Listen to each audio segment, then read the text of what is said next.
Hello, welcome to, should I call it National Human Live? I don't know, we haven't figured out a name yet. But anyway, today I'll be talking about Moses Kuria and the power of being a victim. Now, this is what I say.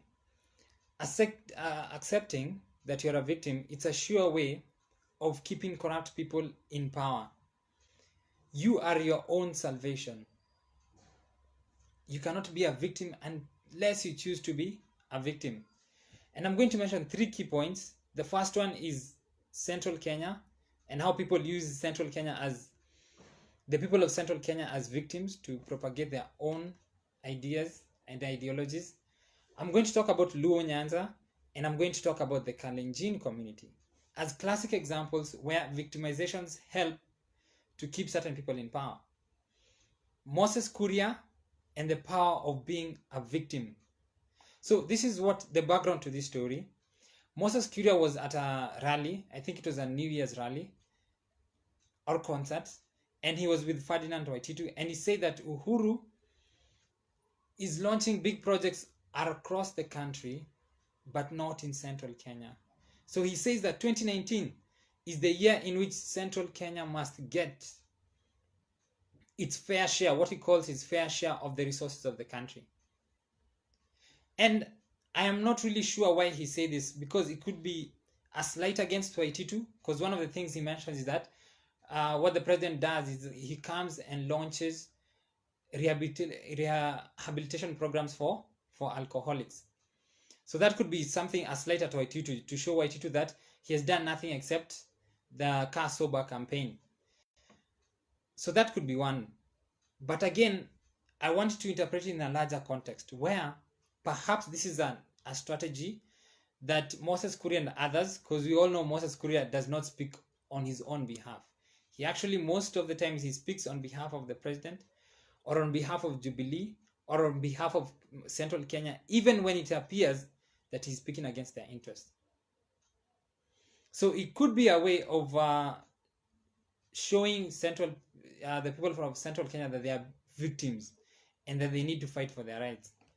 Which again is why I have come up with this topic, the power of being a victim. Why would a leader want his people to feel as though they are victims, right? So I'll just start with my first point, Central Kenya. Now, here's what I'm saying.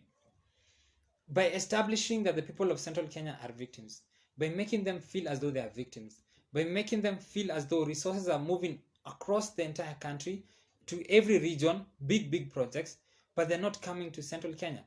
By making them feel that, then this is what happens. Moses Kuria and other leaders, they consolidate the support of the people of Central Kenya, because now you feel as though somebody has taken something from you and you need it back. You feel as though now there is a cause for unity. We need to come together so we can get back what was ours.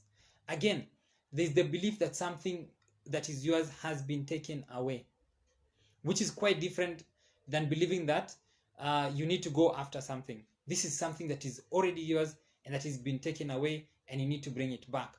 So you believe that you are on a higher moral standing, right, to fight for those things. And when you meet opposition, you would feel that they are opposing you. And I'm specific to the people of Central Kenya. One is that the whites the colonialists, the British, they took their highlands. Like I was in Central Kenya some time back, near Moranga. It was a hilly place, as in hill after hill after hill. And I got the idea why they call it the White Highlands, because it's a really fertile area. It's a beautiful area to live, and it's so green.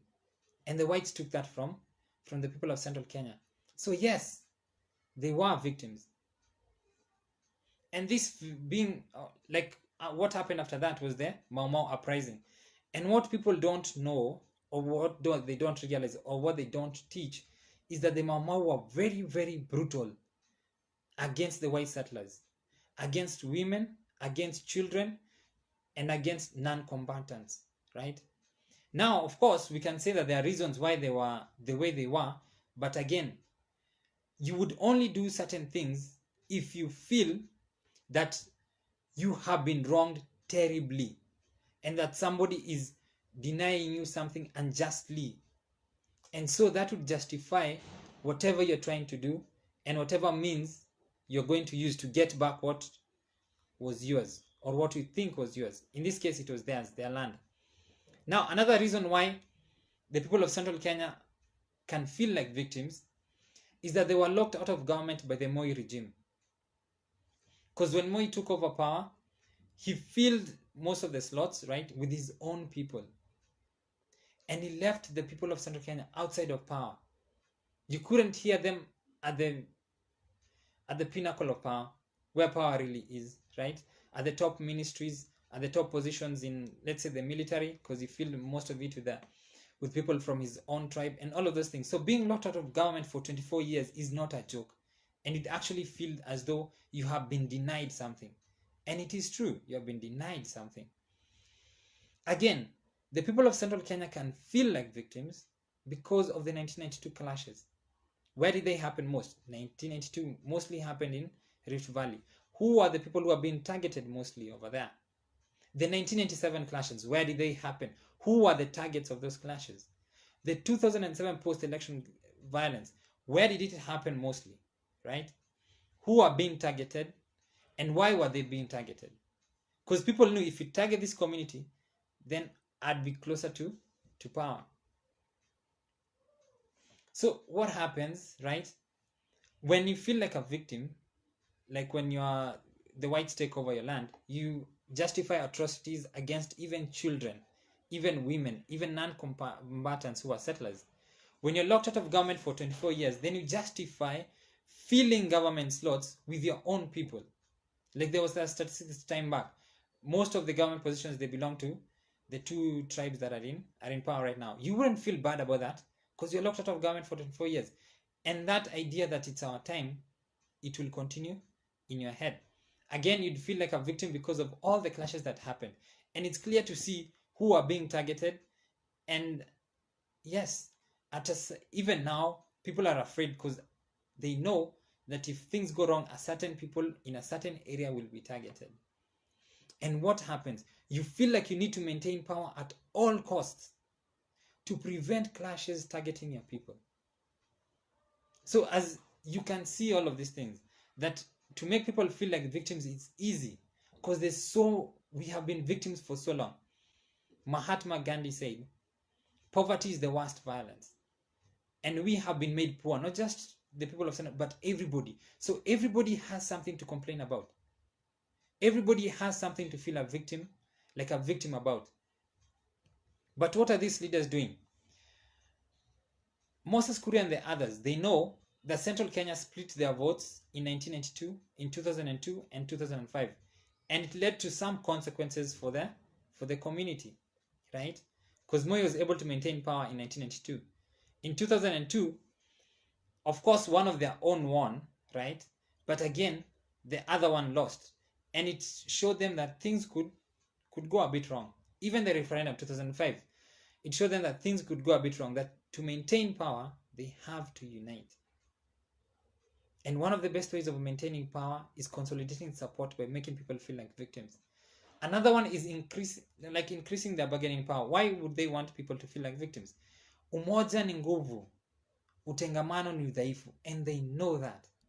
They know that because they do not have a development agenda, because they do not know where to lead the country, because they do not have economic policy, they do not have political ideas. They only have the idea of making you feel like a victim. And that's how they want to bring unity about within Central Kenya, so that they can increase their negotiating power. Again, it's helping Mount Kenya maintain its grip on power. Not the people of Central, but Mount Kenya maintain its power, right? And if they consolidate the people under one banner by making them feel as victims, as though they need to fight for something, then they can do certain things. Number one, they can fight for constitutional changes, right? To reduce the power of the president before they hand over the presidency to either Ruto or Raila. So that's one they can do. Because now, unlike the 2005 referendum, now if the voters are blocked, then it's likely that this constitutional referendum, where presidential powers will be reduced, it would go through. If you keep your people as one. Installation of a puppet, right? Because Central Kenya is a huge population of this country, right?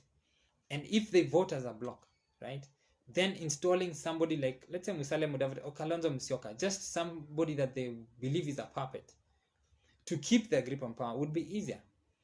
The presentation of a merit-based candidate, somebody like Peter Kenneth, would be easier if you are one. Again, umoja ni nguvu, utengamano ni udhaifu. And because you cannot consolidate people based on economic policies and political ideas, you can do that as by making them believe they are victims. Remember, nothing is as powerful as fear. And that is why it is written, fear the Lord. Because he understands that when we fear, we will do stupid things like support stupid leaders, right? Anyway, what are the leaders hiding from their victims? They will say that, yes, like Moses Kuria, we don't have enough resources here. They will say that the white settlers took our land. They will say other things, right? Like the 92 clashes, the 97, they will mention all of those things. But they will not mention other things. For example, they will not mention that the war against the British, it failed. The Mau Mau rebellion failed. And people need to understand that. Because when you don't understand that, you feel that there is something that you have more override to this country than other people have. Mekatilili tried. It failed. Right? And because we fully understand that it failed, then the people who fought there, the descendants of the people who fought there, do not feel as though they have a right over Kenya more than others do. Right? Again, it's also important to note, right, that the Home Guards took over power. They're the ones who took over power. And the Kenyatas, the descendants of the Kenyatas and everybody, they cannot mention those things. They'll keep pushing that Kenyatta is a hero. Because once we start saying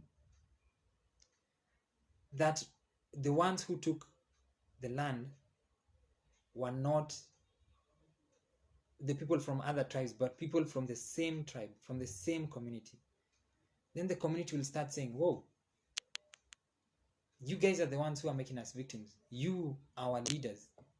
And they will start fighting the right fight, right? And that's why you need to keep teaching these people false things, like Kenyatta was a hero, right?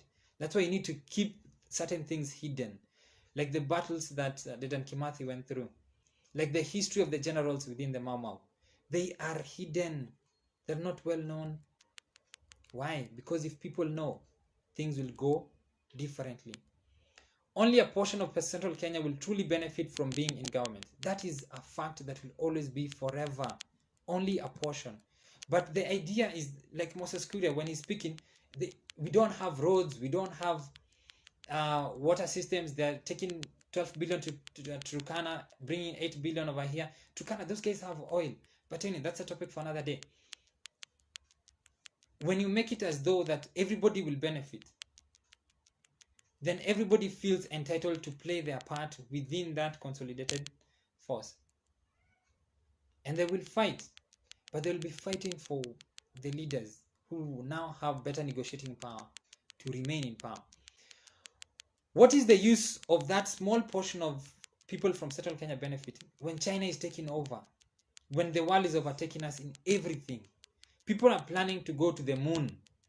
People are planning to colonize I think it's a plan. It's one of Saturn's moon.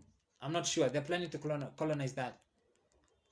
We're here talking about food and CPPD, right? What is the use of a certain portion benefiting when China will be taking over everything? We can no longer afford to hide certain things from our people, right? And that, when I say our people, I say everybody. The Luo Nyanza, the Kalenjin, and everybody. Because when we hide, then we make people believe things falsely. Anyway, just to try and rush. In cases where they are truly victims, like when the white settlers took their land, they were truly victims, honestly, right?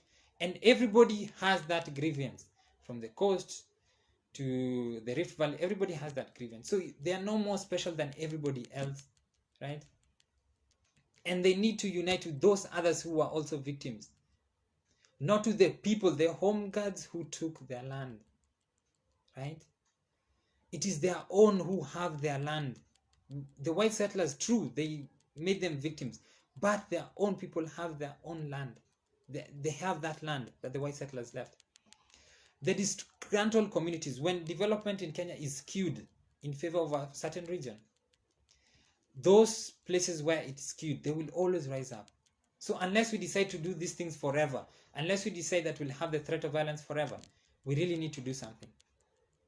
And that the only way of doing that is to ensure that we distribute everything to everybody. We distribute development equally.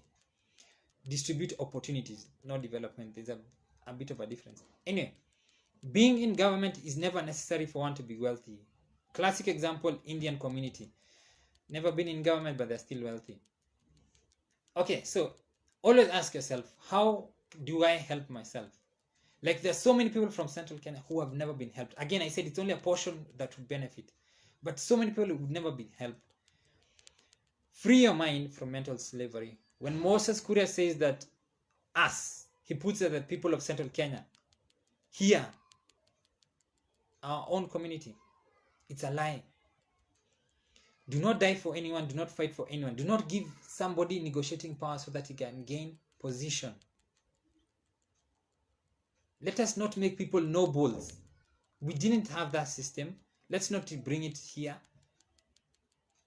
Let us not let them gain new offices, new cars, and new wives. Help yourself where you can. Unite with the other victims in the country, because there are other people whose land was taken. There are other people whose opportunities are being taken away. Unite with them. Do not unite with these guys who perpetuate the victimhood that we have. Anyway, going to Luo Nyanza, right? By establishing the people of Luo Nyanza as victims, Raila Odinga was able to consolidate his power. He was able to increase his negotiating power. He was able to find his way into government. And not just one time, many times, right? Yes, there are reasons why people of Luo Nyanza would feel as victims. One of them, Kenyatta betrayed Jaramogi. Jaramogi waited for Kenyatta. He fought for Kenyatta to get out of prison, right? And he actually accepted Kenyatta to enter into government. And what did Kenyatta do after that? He went and checked his powers, the powers of Odinga's. He went and instituted political measures that would put him down, right? And so there was that hatred for Central Kenya that developed that back in the day, right? Then followed years of neglect by the government, right? Because they always felt that Luo Nyanza was a threat to their power. Again, it's a matter of ideology, socialism versus capitalism, and all of those things. But at the end of the day, there was intentional neglect by the government, because it could have helped the people of Luo Nyanza, especially when the government was the only entity that could move resources adequately at that time. So again, this hatred for Central Kenya intensified. Raila's detention brought deepened sympathy for Raila. Who wouldn't feel sympathy for somebody who went through detention? Because we know what they went through. Dark nights, right? When they were there, they went through like torture. I think some part of his health that is a bit of a problem, right? Because of his detention. I think it's his eyes or something. Who wouldn't feel sympathy for him? That again deepens sympathy for Raila or for the leaders of Luo Nyanza. Moi's betrayal, KANU NDP, and then all of a sudden he picks Uhuru. That deepens sympathy for Raila.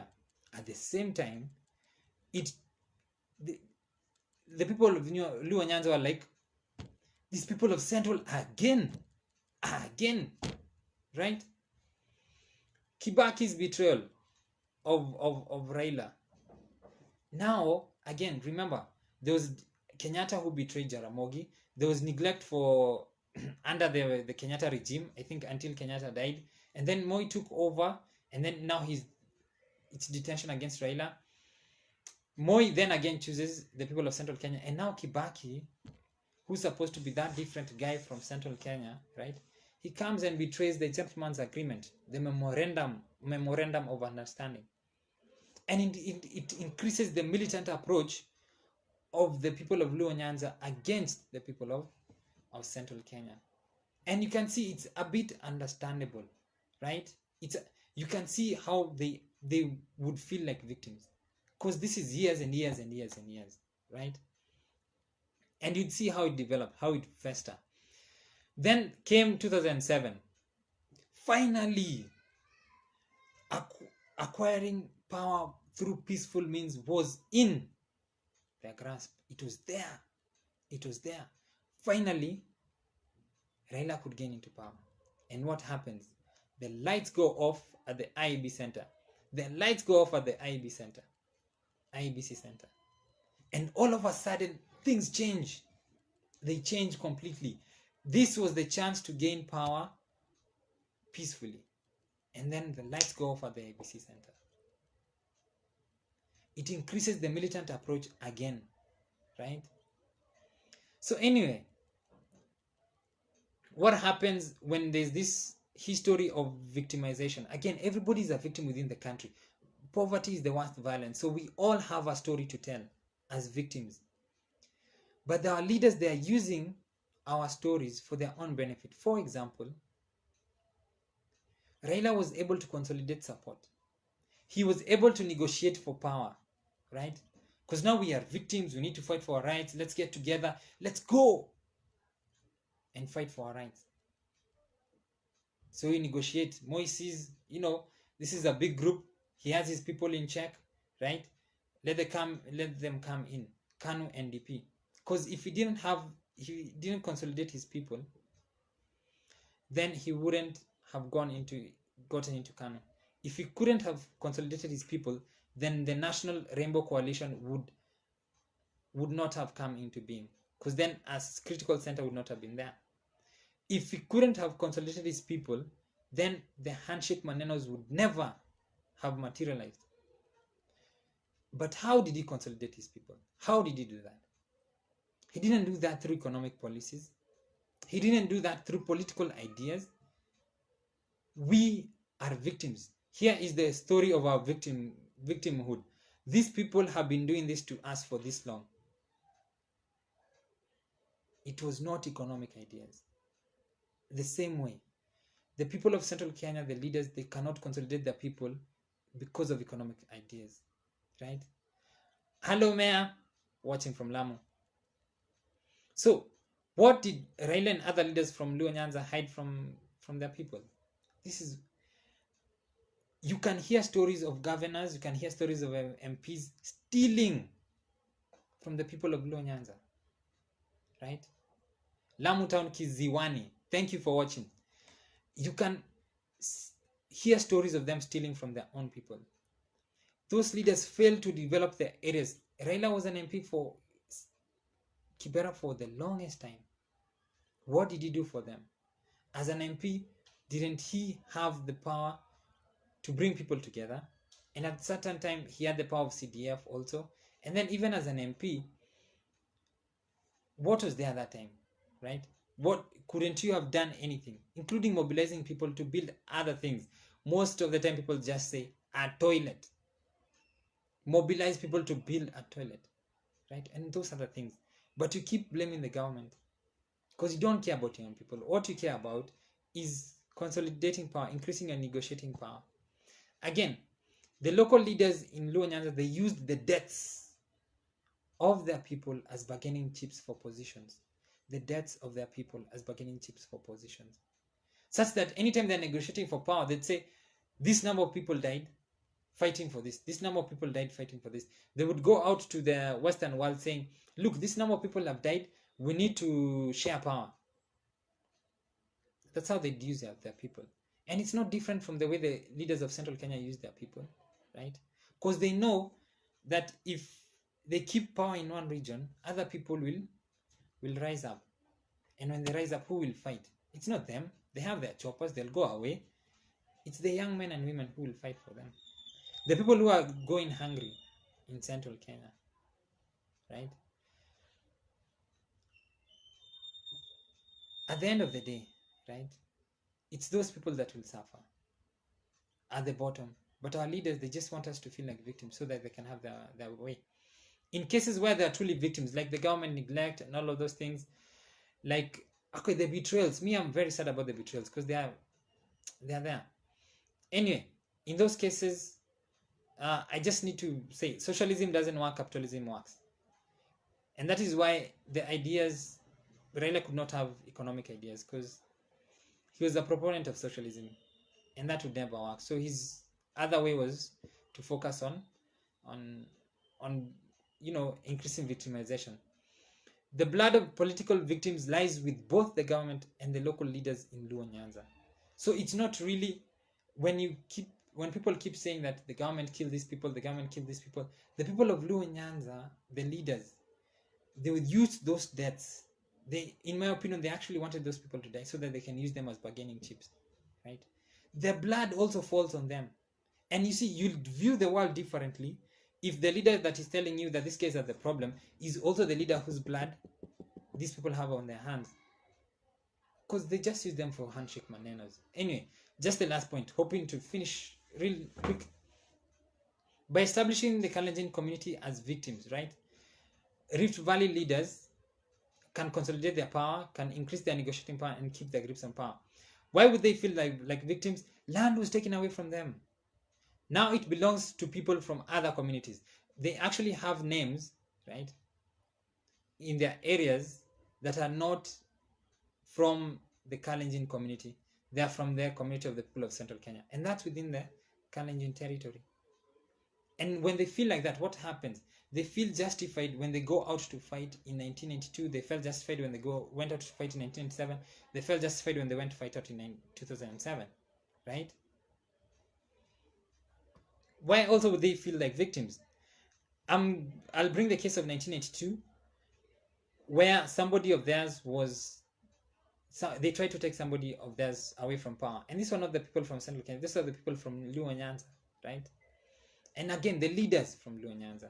I'll talk about the 1982 coup sometime back. It was just an elitist thing. It was never to help anybody. Yes, and so they'd feel that they need to consolidate around Moi. And Moi was, okay, the mass of Kalenjin civil servants fired under Kibaki. When Kibaki came into power, he fired a huge lot of people from the Kalenjin community, and they felt bad about it. And so they backed Raila fully when it came to the elections and it came to the referendum, right? Because those guys, the other guys from Central, they are the ones who fired their people. They're the ones who come here, and they're naming names of places in our area, right?